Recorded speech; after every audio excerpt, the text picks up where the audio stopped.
थंडीच्या दिवसामध्ये डोसा इडली बनवण्यासाठीचं पीठ आंबवणं खूप कठीण असतं। त्यातच पीठ जर व्यवस्थित फर्मेंट झालं नाही तर डोसेही जमत नाहीत किंवा इडल्याही फुगत नाहीत। आज मी तुम्हाला माझ्या या व्हिडिओमध्ये एक छोटी ट्रिक सांगणार आहे पीठ आंबवण्यासाठीची। अशा पद्धतीचे इथे दाखवल्याप्रमाणे मस्त जाळीदार मऊ लुसलुशीत असे स्पंज डोसेही बनवता येतात। सोबतच इडल्या बनवल्या तरी अगदी त्या मऊ लुसलुशीत जाळीदार अशा फुगलेल्या टम्म अशा इडल्या बनून तयार होतात। सोबतच इथे चटणी बनवलेली आहे, खोबऱ्याची चटणी कोथिंबीर घालून अगदी मस्त अशी झणझणीत बनवलेली।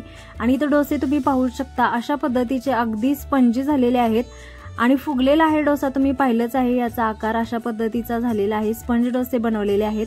आता याच्यावरती जर तुम्ही लोणी टाकून खाल्लं तर हा दावणगिरी लोणी डोसा सुद्धा म्हणता येईल।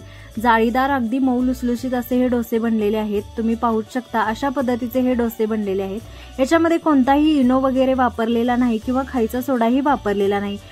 दावणगिरी लोणी डोसा वगैरे स्पंज डोसे ज्याप्रमाणे विकत भेटतात त्याच्यापेक्षाही कितीतर पटीने जास्त चांगली टेस्ट या डोशांची लागते आणि घरगुती पद्धतीने बनवल्यामुळे अतिशय हेल्दी आहे। आता इथं मी डाळ तांदूळ भिजवून घेतलेला आहे। याचं प्रमाण तुम्ही नेहमी ज्या पद्धतीने प्रमाणात घेता डाळ तांदळाचं त्या पद्धतीनेच घ्यायचं आहे। याच्यामध्ये फक्त मी शाबू जास्त ऍड करते, म्हणजे ॲडिशनल डाळ तांदळासोबतच मी तर शाबूही वापरते। आता जर डाळ तांदूळ आपण तांदळाचं 4 वाटी प्रमाण, डाळीचं 1 वाटी प्रमाण, तर त्याच्यामध्ये शाबू अगदी 2 मुठीच मी टाकते। जास्त याच्यामध्ये शाबू वापरायला लागत नाही। अगदी मऊ असं मऊसूत डोसा होण्यासाठी आपल्याला इथे शाबू वापरायचा आहे।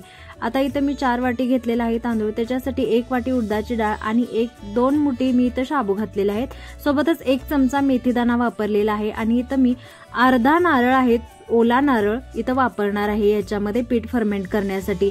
अगदी सोपी पद्धत आहे। आता हे सकाळी भिजवून ठेवलेलं आहे मी, साधारणतः 7 ते 8 तास डाळ तांदूळ इथे भिजवून ठेवलेले आहेत आणि अशा पद्धतीने आपल्याला इथं बारीक करायचं आहे। पीठ तुम्हाला दाखवलेलं आहे मी मिक्सरच्या जारमध्ये। मी पहिल्यांदा तर इथं डाळ तांदूळ एकत्रच भिजवलेले आहेत, काही वेगळं वेगळं अजिबात भिजवलेलं नाही, एकत्रित भिजवूनच घेतलेलं आहे। आणि पीठ आपल्याला अशा पद्धतीने अगदी बारीक वाटून घ्यायचं आहे मिक्सरमध्ये आणि नंतर याच्यामध्ये आपल्याला खोबरंही बारीक करून घ्यायचं आहे। ज्या पद्धतीने आपण फर्मेंट करण्यासाठी याच्यामध्ये सोडा वगैरे इनो वगैरे वापर करतो त्याच्यापेक्षा तर इथं आपण खोबरे इझिली वापरू शकतो आणि आपल्या हेल्थसाठीही चांगलं असतं। सोबतच 1 वाटी इथं मी पोहे भिजवून ठेवलेले आहेत, तेही मी इथं बारीक करून वापरणार आहे। आता अर्धा नारळ मी इथं वापरलेला आहे, 1 नारळातील अर्धा भाग मी इथं वापरणार आहे ओल्या नारळाचा। बारीक तुकडे करून घेतलेले आहेत ते मिक्सरच्या जारमध्ये पहिल्यांदा तर पाणी टाकून बारीक करून घेतले आणि नंतर त्याच्यामध्येच मी जे भिजवलेले पोहे आहेत ते ऍड केलेले आहेत। 1 वाटीभर छोटी वाटी जी आमटीला आपण वापरतो तीच वाटी मी पोहे घेतलेले आहेत आणि हे दोन्हीही मी अगदी बारीक पेस्ट करून घेतलेले आहे। ज्या पद्धतीने आपण डाळ तांदूळ अगदी बारीक करून घेतलेले आहेत त्याच पद्धतीने इथं मी खोबरं आणि जे पोहे आहेत तेही अशा पद्धतीने बारीक करून घेतलेले आहेत। अगदी नॅचरल पद्धत आहे ही, नैसर्गिकरित्या आपल्याला जर पीठ फर्मेंट करायचं असेल, थंडीच्या दिवसामध्ये हा खूप मोठा प्रॉब्लेम होतो की पीठ फर्मेंट होत नाही किंवा त्याचे इडल्या डोसे व्यवस्थित जमत नाहीत, फुगत नाहीत, तर आपल्याला अशा पद्धतीने पीठ फर्मेंट करण्यासाठी खोबऱ्याचा वापर केला तर अतिशय उत्तम पद्धतीने आपण इथं पीठ फर्मेंट करू शकतो। आता हे सगळं मिक्स करून ठेवायचं आहे साहित्य। आता रात्रीच ज्या वेळी मी हे पीठ फर्मेंट करण्यासाठी ठेवणार आहे त्याच वेळी मी याच्यामध्ये मीठ टाकून घेतलेलं आहे आणि अगदी हातानेच आपल्याला, हे चमच्याने नाही, हातानेच आपल्याला हे पीठ एकाच साईडने असं फेटून घ्यायचं आहे। साधारणतः 5 ते 7 मिनिटं हे एक सलग पीठ फेटून घ्यायचं, जेणेकरून या पिठामध्ये असं जाळीदारपणा निर्माण व्हावा म्हणून आपण हे हाताच्या मदतीने एक सलग एका दिशेने पीठ फेटून घ्यायचं।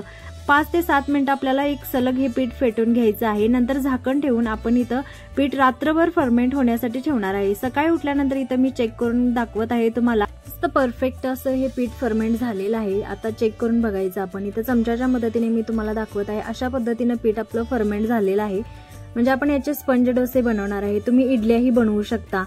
नारळाचा वापर केल्यामुळे खूप मोठा फायदा होतो, म्हणजेच की जे डोसे बनवतो आपण ते अगदी मऊसूत होतात असे, म्हणजे अजिबात आपण ज्यावेळेस डोसे खातो किंवा इडल्या खातो त्यावेळेस घास अजिबात आपल्याला लागत नाही, अगदी असे सॉफ्ट होतात, मऊ असे मऊसूत आणि खायलाही खूप छान वाटतात। रविवार स्पेशल तर सगळ्यांच्याच घरी इडल्या डोसे असा बेत असतोच, म्हणून तर अशा पद्धतीचं पीठ अगदी नैसर्गिकरित्या फर्मेंट केलेलं आपल्या हेल्थसाठीही चांगलं असतं, सोबतच टेस्टी पण होतं।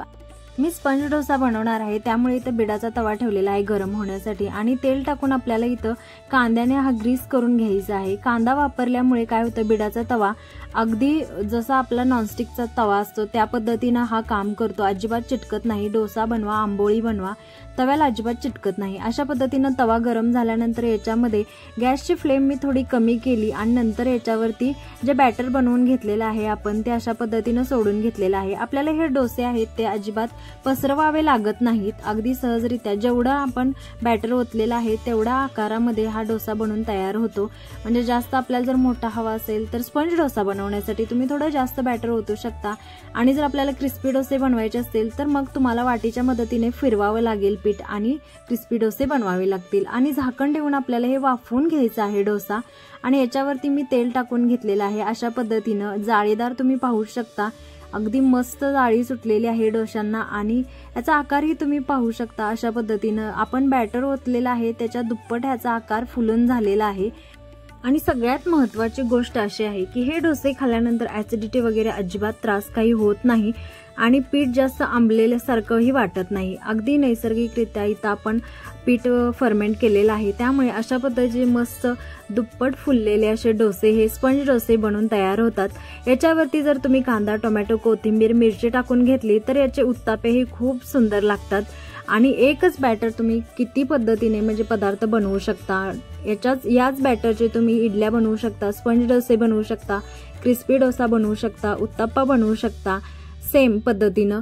आता इथं मी पहिला डोसा तर बनवून घेतलेला आहे, सेम त्याच पद्धतीने इथं मी दुसरा डोसाही बनवून घेत आहे।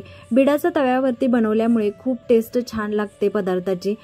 सेम याच पद्धतीने आता सर्व डोसे मी बनवून घेत आहे। अशा पद्धतीचे हे स्पंज डोसे बनवायला तर खूप छान वाटतात, अजिबात मोडत नाहीत, तुटत नाहीत, काहीच बिघाड होत नाही डोसे बनवत असताना, म्हणून तर पटापट डोसे बनवले जातात, म्हणून हे डोसे बनवायला खूप छान वाटतात। रेसिपी तुम्हाला आवडली असल्यास व्हिडिओला नक्की लाईक करा, शेअर करा, कमेंट करायलाही विसरू नका आणि अशाच सिंपल रेसिपींसाठी आपल्या चॅनलला नक्की सबस्क्राईब करा। फायनली हे डोसे बनवून आपले तयार झालेले आहेत।